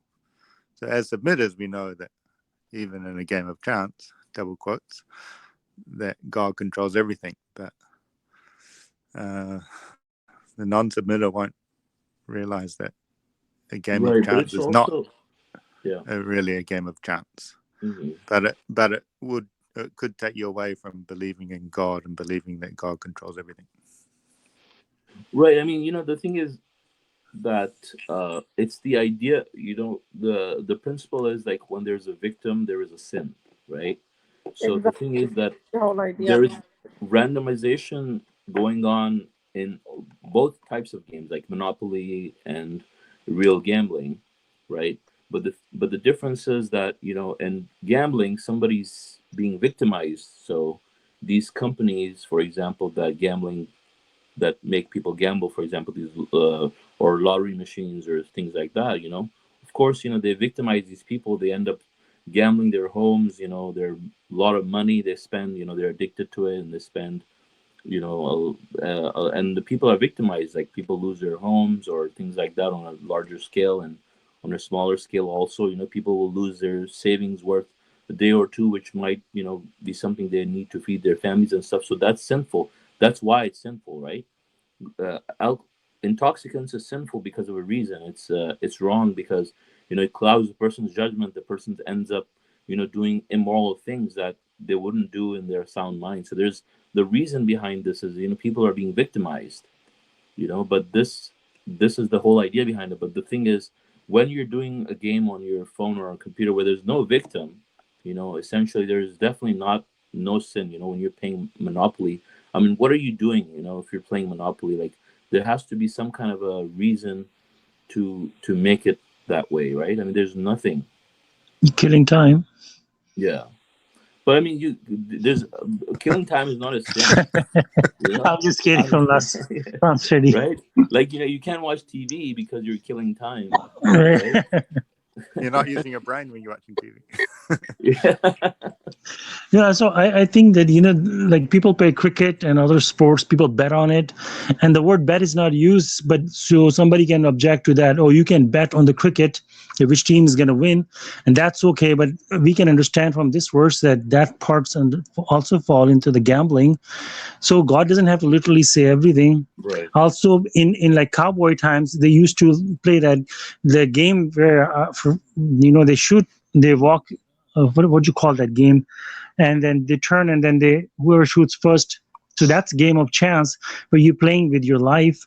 So probably in old times also they have similar games where they fight with swords and kill the opponent, things like that, like boxing or something like where the other opponent will die. So in this kind of games where somebody will lose their life, also fall into the game of chances, I guess. It's much more where you lose something, I guess. Thank you.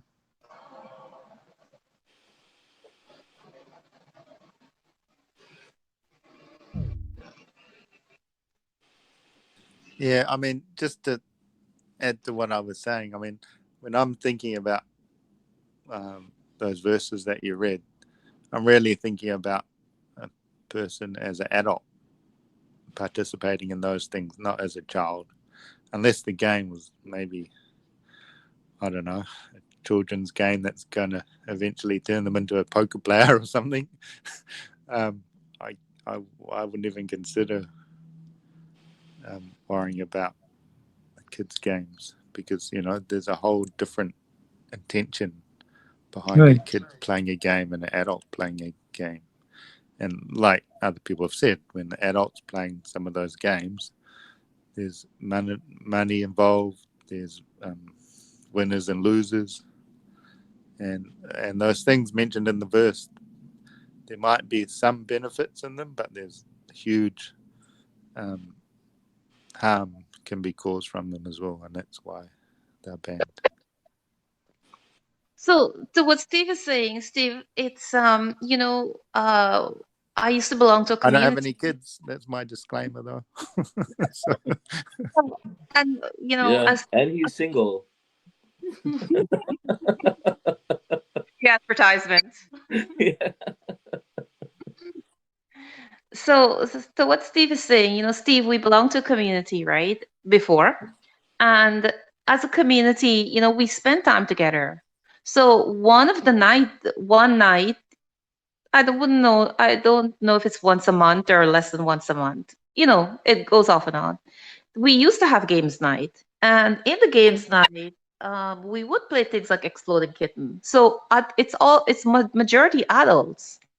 What was the king of the kitten you're saying? I think the name gives it away whether you should be playing it.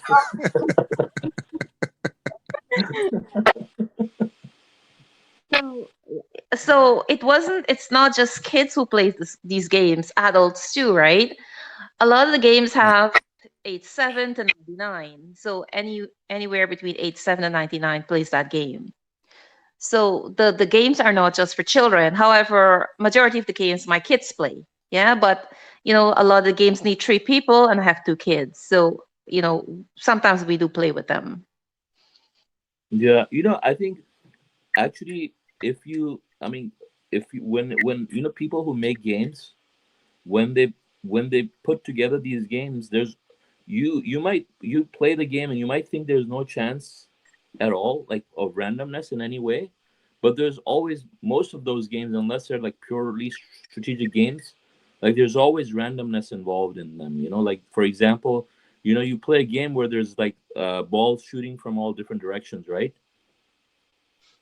Something like that, right? And you have to catch them or something, right? It's all being done randomly. Like, there's random numbers being generated. The ball could come from the left, could come from the right, could come from the middle, right? It's not always going to come in that same sequence. The way the person wrote it, they're just randomly generating it. So there's chance there too, So that means you'll pretty much ban playing any kind of game,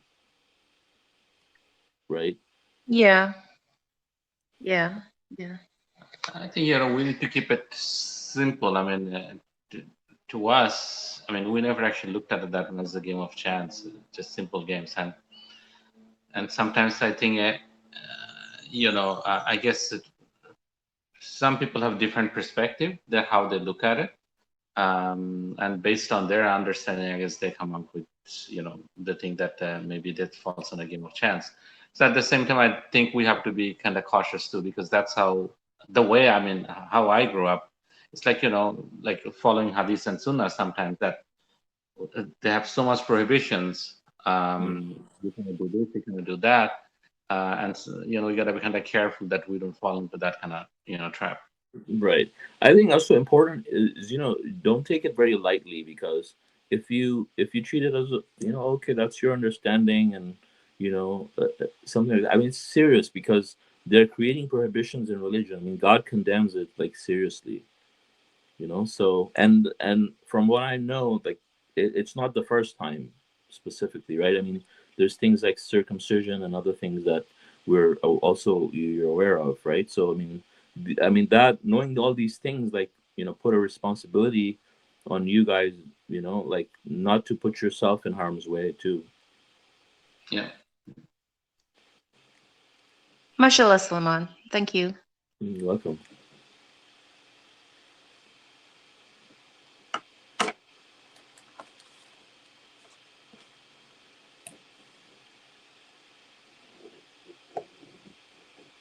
Yeah, I think our question was answered. Thanks so much, everyone. Thanks for the. Sure. Thank you, guys. Thank you. So I guess if we don't have any more comments or questions about the verses we read, we could probably end the stream right now. Yeah, mashallah. Okay, so thank you all for joining us. God willing, our next study is going to be on Saturday at 9:30 again, Pacific time, God willing. And our teacher is going to be, I believe it's going to be me, most probably. And God willing, we'll see you guys then. Thank you all. God bless you guys. Thank you very much. Assalamu Alaikum.